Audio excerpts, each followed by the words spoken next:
السلام عليكم. ازيكم يا بنات، عاملين ايه؟ جاي اوريكم الشنطه اللي انا اشتريتها النهارده. شنطه ميك اب جبتها من العتبه.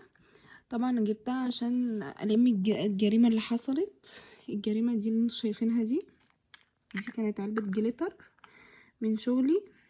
بصوا ولادي لو حد يلاحظ ده لقوها على السجاده، فطبعا جبتها لانهم مش اول مره يعني يدلقوا حاجه.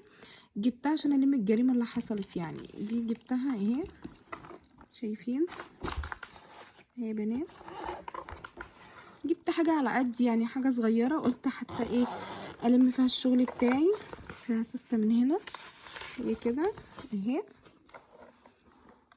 اهي. ده شكلها كده من بره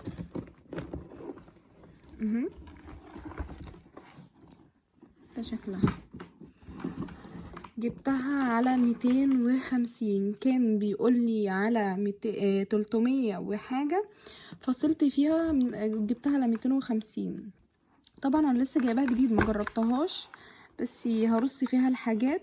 هي عجباني جدا لان انا لما كنت بخرج مثلا اعمل ميك اب لوحده ولا اي حاجه ما كنتش بعرف الم حاجتي. فدلوقتي انا جبتها عشان تلم المكياج والحاجه بدل الجريمه دي اللي انا زعلت عليها جدا دي والله. علبة الجليتر فضها على الارض، مش مهم بقى، يلا فداهم. بس قلت الشنطة دي تلملي كل حاجة اهي. شكلها اهي بنات دي هتلملي حاجتي كلها على قد كده، وعلى الاقل هتحافظ على الحاجة برضو. انا حبيت اوريها لكم معايا واشارككم انا بجيب ايه، واوريكم الحاجات اللي انا بجيبها. وكل سنة وانتم طيبين، واي حد محتاج يسأل على اي حاجة يعرفني ويكتب لي.